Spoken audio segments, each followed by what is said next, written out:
Cookiesing na Kundaba gang Piang dagi Imphal East District Litanpokpi de Uyok Ching da harba Ching as bukak to lambi sem na bagi tabak sa taba hork padagi mafam dagi miyam na lambi sem yaro hadu na changsilak pada security force ka chaw na ungkat na kray hiramasida impact news gi reporter Musuk Ilangbom dagi akan na report ma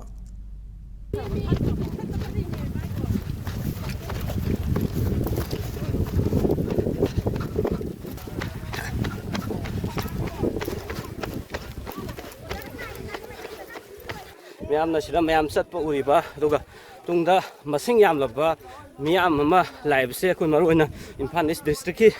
Litanpokpi haiba khulla sida maruina khulla sigi singsang paring haibadi hagi nakanda leiba sigi singsang paring asida kuki puruki myoisingna nauna kogi Litanpokpi ki khungi lamgi area changsillaga lambi samjalakpa matamda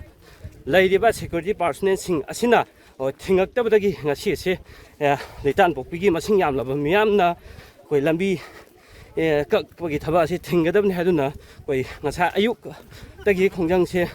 ꯆꯪꯁꯤꯜꯂꯛꯄꯅꯦ ꯈꯣꯡꯖꯪꯁꯦ ꯃꯈꯜ ꯃꯈꯜ ꯆꯪꯁꯤꯜꯂꯀꯥꯟꯗ ꯏꯝꯐꯥꯜ ꯏꯁꯀꯤ SP ꯑꯗꯨꯒ Assam rifle ꯑꯗꯨꯒ CRPFꯀꯤ ꯑꯣꯐꯤꯁꯥꯔꯁꯤꯡꯒ ꯑꯩꯈꯣꯏ ꯋꯥꯔꯤ ꯀꯌꯥ ꯁꯥꯟꯅꯔꯕ ꯃꯇꯨꯡꯗ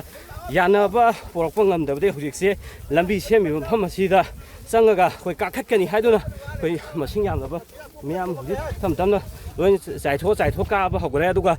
security ꯐꯣꯔꯁꯁꯤꯡꯒꯤ ꯃꯥꯏꯀꯩꯗꯒꯤꯁꯨ ꯍꯥꯏꯔꯤꯕ ꯃꯤꯌꯥꯝ ꯑꯁꯤꯕꯨ ꯊꯤꯡꯅꯕꯒꯤꯗꯃꯛꯇ ꯍꯧꯖꯤꯛꯁꯦ ꯃꯁꯤꯡ ꯌꯥꯝꯂꯕ ꯁꯦꯀ꯭ꯌꯨꯔꯤꯇꯤ ꯃꯌꯥꯝ ꯑꯃ ꯍꯧꯖꯤꯛꯁꯦ ꯃꯐꯝ ꯑꯁꯤꯗ ꯀꯧꯁꯤꯜꯂꯒ ꯑꯩꯈꯣꯏ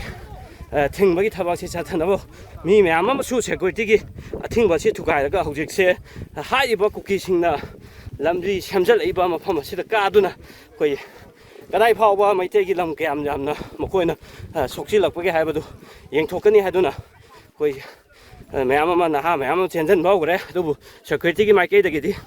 ꯍꯥꯏꯔꯤꯕꯁꯤꯡ ꯑꯁꯤ ꯀꯥꯕ ꯌꯥꯔꯣꯏ ꯍꯥꯏꯗꯨꯅ ꯊꯤꯡꯉꯤꯕꯅꯤ ꯑꯗꯨꯕꯨ ꯁꯦꯀ꯭ꯌꯨꯔꯤꯇꯤꯒꯤ ꯑꯊꯤꯡꯕ ꯁꯤ ꯅꯝꯈꯥꯏꯔꯒꯅꯤ ꯍꯧꯖꯤꯛ ꯆꯠꯂꯤꯕ ꯑꯁꯤ ꯑꯗꯨꯒ ꯉꯁꯤꯒꯤ ꯈꯣꯡꯖꯪ ꯑꯁꯤ ꯀꯔꯝꯅ ꯂꯥꯛꯈꯤꯕꯅꯣ ꯍꯥꯏꯕꯗꯨꯒꯤ ꯃꯇꯥꯡꯗ ꯑꯩꯈꯣꯏ ꯃꯌꯥꯝꯒ ꯋꯥꯔꯤ ꯁꯥꯕꯒꯤ ꯇꯥꯟꯖꯥꯗꯨ ꯃꯊꯪ ꯑꯩꯈꯣꯏ ꯃꯌꯥꯝꯁꯦ ꯄꯦꯜꯂꯛꯇꯕꯗꯒꯤ ꯑꯁꯤꯗꯤ ꯀꯔꯥꯏꯕ ꯀꯩꯅꯣ ꯇꯧꯕꯗꯣ ꯌꯦꯡꯃꯤꯟꯅꯁꯦ ꯍꯥꯏꯕꯗ ꯁꯦꯟꯇ꯭ꯔꯦꯜ ꯐꯣꯔꯁꯅ ꯑꯌꯥꯕ ꯄꯤꯗ꯭ꯔꯦ SPꯅꯁꯨ ꯑꯌꯥꯕ ꯄꯤꯗ꯭ꯔꯦꯕ ꯍꯣꯔꯦꯟ ꯍꯥꯏ ꯑꯩꯒꯤ ꯌꯨꯝ ꯃꯩ ꯆꯥꯛꯑꯒ ꯂꯩꯔꯤꯕꯗꯣ ꯀꯅꯥꯗꯒꯤ ꯄꯔꯃꯤꯁꯟ ꯂꯧꯔꯒ ꯀꯩꯗꯧꯉꯩ ꯊꯤꯡꯗꯣꯔꯤꯅꯣꯕ ꯄꯔꯃꯤꯁꯟ ꯂꯧꯕ ꯉꯥꯏꯉꯩꯗ ꯁꯣꯝꯗ ꯌꯨꯝ ꯃꯩ ꯆꯥꯛꯄ ꯂꯣꯏꯗꯣꯔꯦꯕ ꯍꯥꯏꯔꯤꯕ ꯑꯦꯔꯤꯌꯥꯗꯣ ꯑꯩꯈꯣꯏ ꯆꯪꯃꯤꯟꯅꯁꯤ ꯌꯦꯡꯃꯤꯟꯅꯁꯤ ꯑꯗꯨꯒ ꯑꯩꯈꯣꯏꯒꯤ ꯐꯨꯜꯐꯤꯜ ꯑꯣꯏꯅꯕ ꯄ꯭ꯔꯖꯥ ꯃꯌꯥꯝꯁꯤ ꯁꯦꯇꯤꯁꯐꯥꯏꯗ ꯑꯣꯏꯅꯕꯀꯣ ꯑꯩꯈꯣꯏ ꯀꯩꯅꯣꯁꯦ ꯖꯒꯥꯗꯣ ꯑꯗꯨꯕꯛꯇꯪ ꯌꯦꯡꯃꯤꯟꯅꯁꯤ ꯍꯥꯏꯕꯅꯦꯕ